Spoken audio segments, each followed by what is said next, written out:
So what are you telling, mate? Remember that little lad that lived here? Little Danny Sullivan? Well, he's not mine, is he? You're joking? No, I'm not joking. You know why little Danny Sullivan's not mine? Because big Teddy Sullivan can't have kids, can he? So where's Sue? Why? Think I should be bothered? Have you kicked her out? Of course I have. Yeah, you've done the right thing then, haven't you? You sure about not having kids? I loved that kid, you know, mate. I loved him like he was my own, didn't I? I know you did, sir. I thought I was going to kill her as well. Yeah, well, you'd have had every right to, wouldn't you? Oh, I came close. I came really close. Teddy, I'd have done the same, anyone would. Me, though, soft-hearted Teddy. You gonna see Danny again? Before. Got nothing to do with me now, has he? I hit her and all, you know.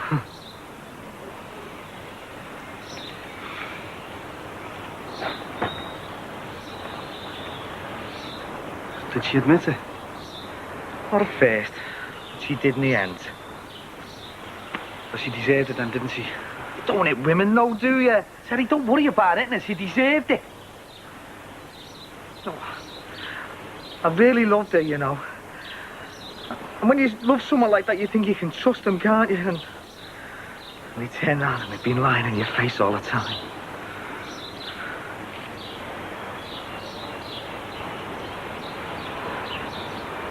What's going to happen to little Danny, Teddy? He's going to grow up, isn't he, without the man who loves him the most in the world.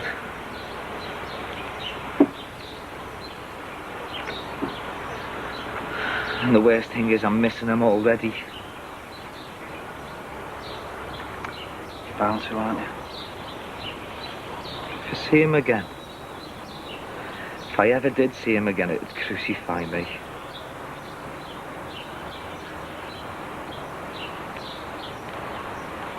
He's got the chance to hold him, Teddy.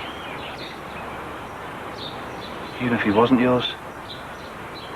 He doesn't know that, does he? All he knows is that you loved the bones of him. Now you're not there. Not like me. Never even got the chance to speak up for mine.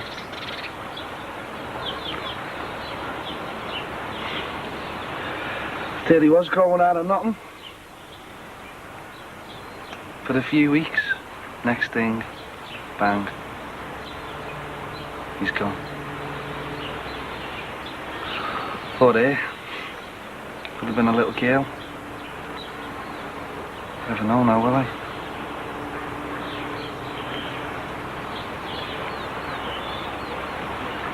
Tracy. Who else?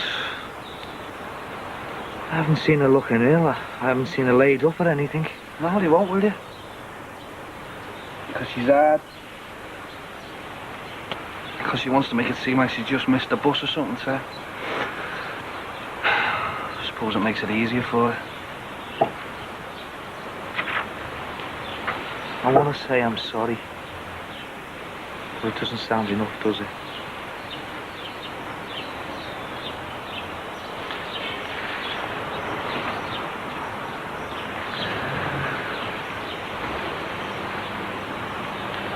That's enough about me, Ted. If I say I'm really sorry about what's happened about Danny and everything, I mean it. All right. I didn't come round here looking for sympathy. You got enough for your own worries. What I can't understand is how he thinks he could get away with it. That's the last thing he's thinking of. All he wants to do is get out there and tear the fella apart. And get locked up himself for the rest of his life. The way I was brought up, Sheila, to look after your own, because there was always someone waiting for you around the corner. And whatever you had, they'd take it off you. If it was sweet, it was sweet. If it was money, it was money. And if they tried to take the sweets or the money off your kid brother, you stood by him and you saved him. You didn't run away, you didn't go hiding in corners, and you didn't turn the other cheek like one of your saints might have done. Well, we'll ignore that one, shall we? No, hang on. You either kicked him, you stuck one on him, or you nutted him. Otherwise, he'd keep coming back, wouldn't he? Well, this fella's out of jail now, and our Jimmy sees it as his chance of getting one good kick back in. He's not threatening to get a good kick in, though. He's threatening to kill him.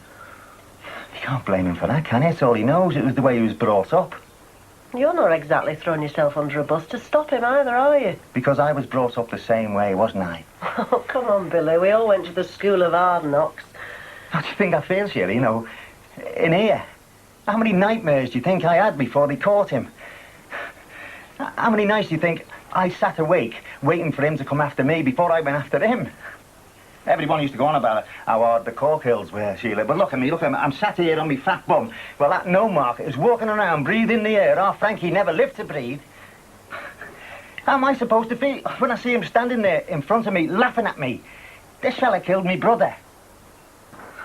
You haven't got a monopoly on grief, you know. Who said I had? I mean, look at me. I've been the mother of 4 kids, haven't I? How many times do you think I said, if anyone touches any of my kids, I'd kill him? I'd worry about it later, but I'd kill him.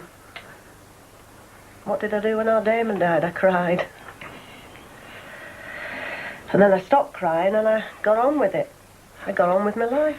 What do you think I've been doing since Frankie got killed? Same as me, living with it. Well, I don't have to live with it anymore, do I? I mean, you can live with it with yourself for Damon. I mean, you manage that all right, don't you? I do not manage it all right. I hate it. I don't go around with it written across my forehead, but it's all going on inside here. Won't go away. No matter how many walls I build, no matter how much I try and fill my mind with other things, it's still going on. The loss of that kid will not leave me alone. But you've got to get up in the morning, haven't you? You've got to go shopping. I mean, you can't let all the pain you're feeling inside come bursting out by the baked bean stand in Tesco's, can you? But there's still someone walking around there, you know, as free as anything, and they killed your son, and that's wrong, that, isn't it? You don't have to tell me it's wrong. But we're not living in the Wild West. We've got laws, we've got the police. The police, they haven't found no one yet, have they? What you today, you can't expect them to sort things out for you. They found your Frankie's killer. He's paid his price. Oh, no, he hasn't. He's been behind bars for years. It's not life, though, is it? I mean, you should do life for murder, shouldn't you? I mean, if the law goes soft on him, it's up to people like me and our Jimmy to sort it out, isn't it? You can't do that. And why not? You can't take the law into your own hands by yourself like that. You can't. And why not? Because you just can't. You make yourself as bad as the scum who took your brother's life away in the first place. Right, what would you do if the fella who killed your Damon came and stood in front of you right now? Well, that's really going to happen, isn't it? No, don't back out of I'm it. not backing out. It's not worth thinking about because it's not going to happen. If he was stood in front of you right now, what would you do?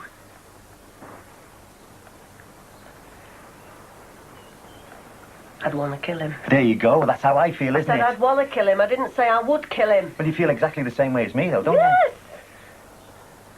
you? You want to put him through the same pain as he put your lad through. But I'd still be causing that pain to somebody else, wouldn't I? To his wife, or his kids, or his mother, or whoever. I mean, if I killed him, his pain would last a minute, wouldn't it? Because he'd be dead. But their pain... Well, theirs would last as long as mine, and I think mine's growing inside me so much. Don't think it's even started hurting yet. I feel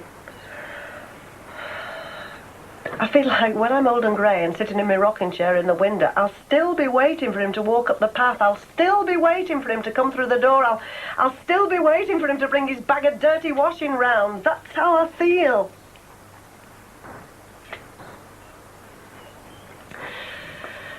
I mean, how you see lads around his age in the street wearing the Liverpool scarves. Sometimes I've thought, oh God, it's him, it's Damon.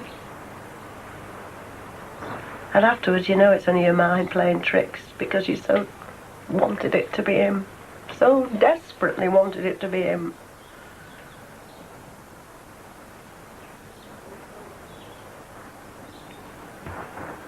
When the news came on after Hillsborough, I sat upstairs on the edge of the bath. And I cried for hours. Couldn't cry enough tears that day. And I know half of them are for our Damon. Because if he'd been alive, he'd still have been there.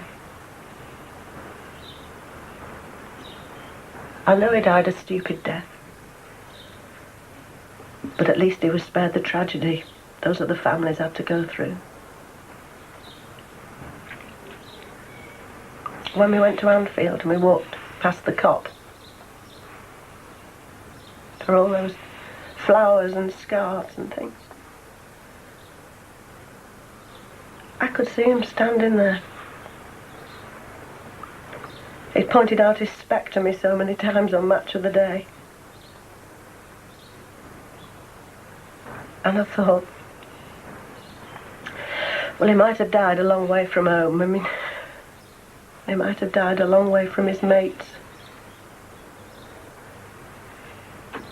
But at least he's got a few around him now. At least he's got a few of the lads he can share his stories with. At least he's not on his own anymore.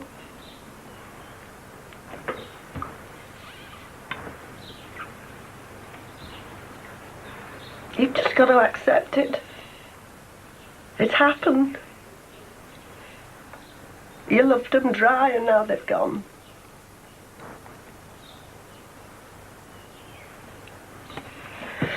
And you're either just going to kill yourself, aren't you, or you're going to get on with it.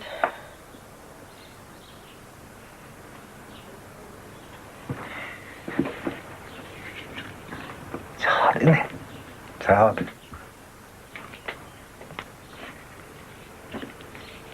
You gonna sort him out, Terry? Who? Whoever Danny's real arm fella is. You tell me who he is and then I will.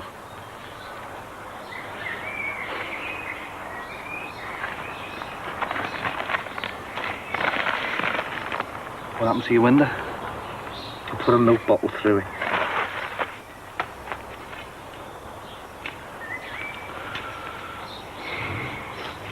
Doesn't bear thinking about, you know.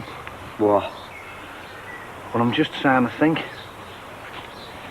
You was always all over Danny. Buying him toys. Feeding him. Changing his nappy. Fill the blanks in, will you, Barry? My brain's not working. He treated him like he was his own, Terry. But it still doesn't bear thinking about. Who? Jonathan.